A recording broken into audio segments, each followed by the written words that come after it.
Apakah seorang istri bisa masuk surga kalau hanya nurut kepada suami saja?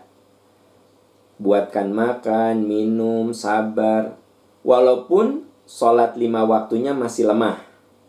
Jujur saya seorang istri yang masih lemah dalam menjalankan kewajiban agama, terutama sholat 5 waktu.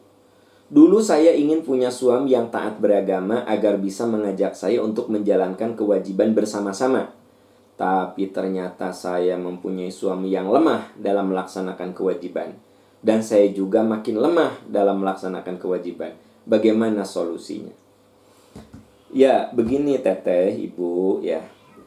Kita ini dalam hidup memang rumusnya satu. Jangan pernah menggantungkan kesolehan kita kepada orang. Ini banyak loh, istri atau suami yang kecewa.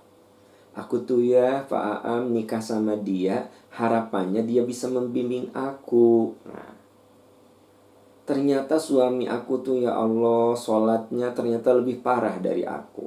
Nah, ini kesalahannya adalah Anda menggantungkan kesolehan kepada orang lain. Jangan pernah menggantungkan kesolehan. Jangan pernah menggantungkan ibadah kepada orang lain. Tapi gantungkan kesolehan itu kepada Allah Subhanahu wa Ta'ala. Ya, wajarlah kalau Anda suka lalai dengan sholat, kadang enggak. Anda mengatakan, aku pengen punya suami yang ya paling tidak membuat aku semangat sholat. Itu suatu yang bagus, itu suatu yang mulia. Tapi sekiranya Anda tidak mendapatkan suami seperti itu, apakah Anda kemudian, dah suami aku juga begitu ya, aku mah imam, gimana makmum? Itu biasanya ada ibu yang gitu, aku makmum ya, aku mah makmum. Imamnya benar ya, aku benar. Imamnya kayak begitu ya, kayak begitulah. Nah, ibu sayang, inilah kekeliruan kita dalam hidup. Kalau suami Anda itu soleh, membawa kepada kebaikan, alhamdulillah, ikuti jalannya. Tapi kan boleh jadi ujian kita itu ya justru suami.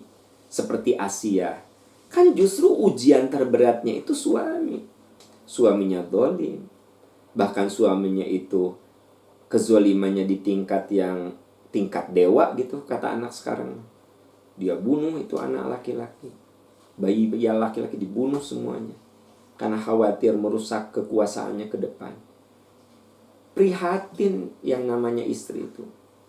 Lihat kelakuan suami yang begitu buruk. Tapi Asia malah mengatakan, Robbi ibnili indaka baitan fil jannah. Ya Allah, beri saya istana di surga. Saya siap sabar menghadapi suami seperti ini. Tapi saya tidak akan ikut keburukannya. Nah ibu, jadi kalau suami ibu sholatnya bolong-bolong, jangan, aku mah gimana imam. Jangan begitu. Ibu kudu berjuang untuk bisa berdiri di atas kaki sendiri. Nah, kalau ibu katakan, apakah saya bisa masuk surga hanya taat pada suami? Bisa, kalau taat yang benar. La ta'ata fi maksiatil khaliq. Kamu tidak boleh taat kepada makhluk yang menyuruh maksiat.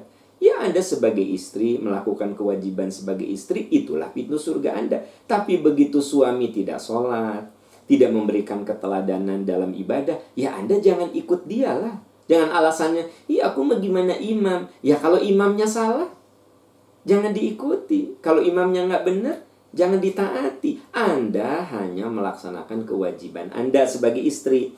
Urusan ibadah suami buruk, ya tentu saja Anda jangan ikut. Kenapa? Karena memang dalam hidup ini ada yang ujiannya itu di lingkaran pertama. Ada yang diuji oleh suami, seperti Asia tadi ceritakan. Ada yang diuji oleh istri, seperti Nabi Nuh ngadepin istrinya, ya kan? Gitu. Nah, jadi yang namanya rumah tangga itu tidak ada yang ideal. Catat ya, rumah tangga itu tidak ada yang ideal. Keidealan itu harus dibangun dengan teamwork. Jadi kalau ada rumah tangga yang ideal, mereka berlomba dalam kebaikan, saling melindungi, saling menyayangi, itu diikhtiarkan, bukan berjalan begitu saja. Makanya rumah tangga berkah didapat bukan dengan kemujuran, tetapi dengan perjuangan. Saya ulangi ya, rumah tangga berkah tidak didapat dengan kemujuran.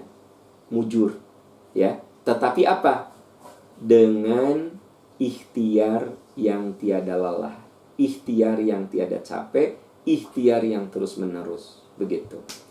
Ya, itulah lahan ibadah ibu, ya. Lahan ibadah ibu. Gimana ibu soleh di tengah suami yang tidak soleh. Dan berdoa terus kepada Allah. Bahkan hebat kalau Anda sebagai istri bisa membawa suami menjadi soleh. Tidak sedikit seorang suami curhat sama saya, Pak Aam, wah saya mah jadi begini tadi dibawa oleh istri saya mah dulu gak pernah sholat, gak pernah puasa. Istri saya sabar loh Pak Aam, puluhan tahun ngajak saya pelan-pelan. Terus saya teh dulu kalau diajak sholat teh marah saya. Saya kalau diajak puasa itu marah. Tapi istri saya sabar, pelan-pelan.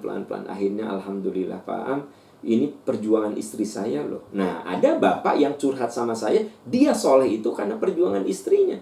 Saya yakin itu istrinya dapat 2 pahala. Kan harusnya mah suami yang ngebimbing istri, ya. Ini mah istri yang membawa suami kepada kebaikan. Berarti istri itu mendapat 2 kali lipat kebaikan. Ya. Semoga ibu menjadi wanita yang bisa mendapatkan 2 kali lipat kebaikan.